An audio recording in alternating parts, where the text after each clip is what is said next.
Hi everyone, welcome back. This is it. This is session 6 of our fictional narrative writing project, and today we are getting to the illustrations, editing, and revising, okay? So first off, let's talk about revising versus editing. A lot of people use those terms interchangeably, and there is actually a difference, so I want to talk about that today. So first off, I'd like you to make sure that you are revising your editing. And to revise means to improve your writing and make it stronger. So some strategies that you could use to revise are to add details and information to make the message clearer, to remove distracting or unnecessary words or ideas. So sometimes you also have to remove, not just add. Replace bland or overused language with stronger words. Rearrange the phrases and sentences to make sure readers can understand the message. So when it comes to revising, you're really adding and subtracting is what I like to think of it as. So replacing overused or bland words and just looking for clutter or places where you could add some more detail, okay? Now, when it comes to editing your paper, you are going to be proofreading and looking for mistakes in spelling, punctuation, capitalization, and grammar. You're going to read through multiple times to make sure you're catching those errors, and a lot of times it helps to read out loud as well. So make sure you're looking through that. So what I want you to do is go through, you can go ahead and pause this video, and actually before you do that, I'd like to point out that there are 2 videos that I'd like you to take a look at. So the first one is on revising. It's episode 7 of how to write an imaginative narrative, and that's on revising. And then there is also editing your writing. So take a look at both of those so you can pause this video and come back when you are ready.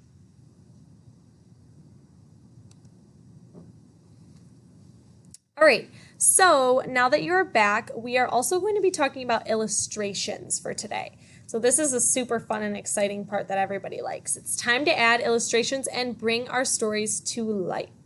So these illustrations or images should be relevant to the story and reflect what is happening. Obviously, if you're writing about dragons, you aren't going to insert a picture of a fairy, unless there are fairies in your stories. So try to pick things that are relevant, okay? If you're writing about realistic fiction, obviously there won't be any dragons or fairies or superheroes in there. So make it relevant and appropriate and also respectful. So remember, 5th graders, be mature, be fun and creative, but also be appropriate and respectful. So let's take a look at my copy. And I am going to show you how I go through and edit and revise. So first things first, I'm going to zoom in a little bit. There we go. This way I can see. Now I've already added a couple of images, and I'll show you how I did that.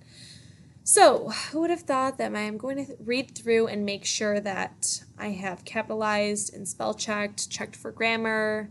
Who would have thought that my worst nightmare turned out okay. After my first one, as I looked around me, I saw the lush with complexity, the gray stone walls that sit over. Okay, this is it, comma. I thought to myself, this is where I will use my gift. All right, I've checked to make sure that this dialogue matches the how to use dialogue cheat sheet that I've provided with a speaker tag in the middle. 3 weeks in it, I was beyond frustrated. All the other students in our class were way ahead of me. I complained to Cleo, the Gray's cousin. It will come to you just as, oh, caught something, Cleo. Cleo is a name, so it should be capitalized. I felt a shove on my right shoulder. How could I make this? I felt a harsh shove on my right shoulder. All right, notice my pictures kind of go along with the theme of what was happening. I picked a castle that I thought represented what I had imagined in my head when I was writing this, and I included an image of driving along a dirt road or a grass road because they're on their way to Elvia.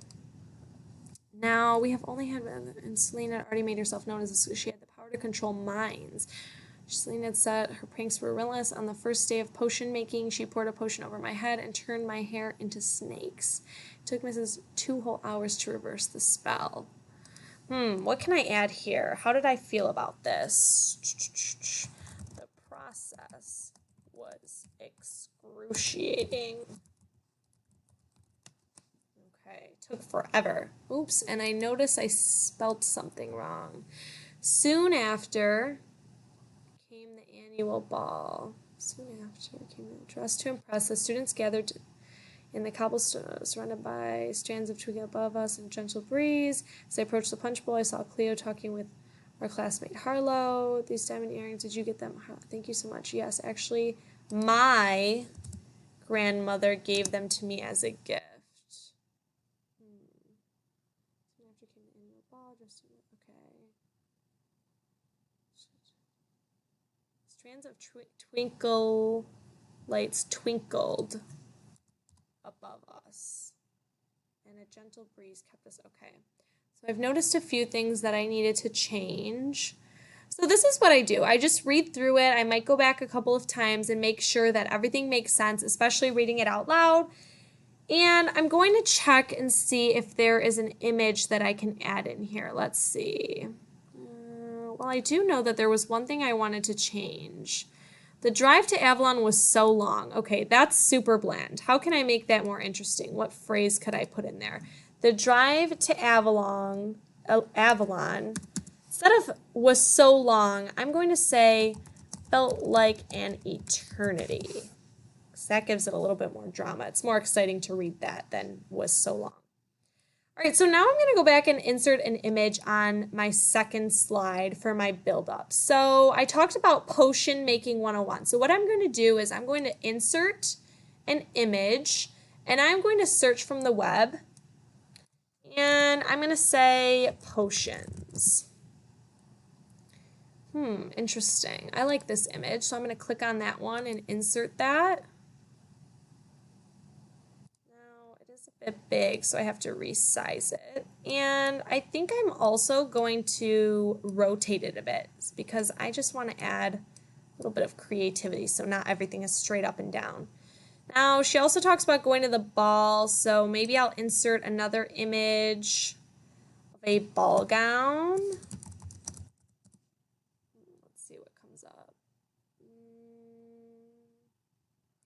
I like this one because it shows people interacting, and I sort of talk about how she's hanging out with her friends. I'm going to resize that. This could be Harlow and Beatrix and Cleo talking.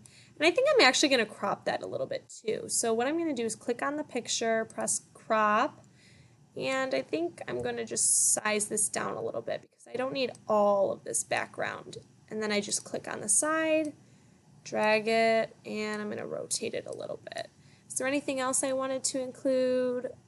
Maybe a locket. Let's try insert image, search from the web. Let's try locket. Let's see what comes up. Oh, okay. Oh, this one has a picture.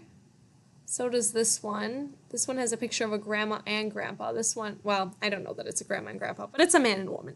So let's try this one since it's just one person.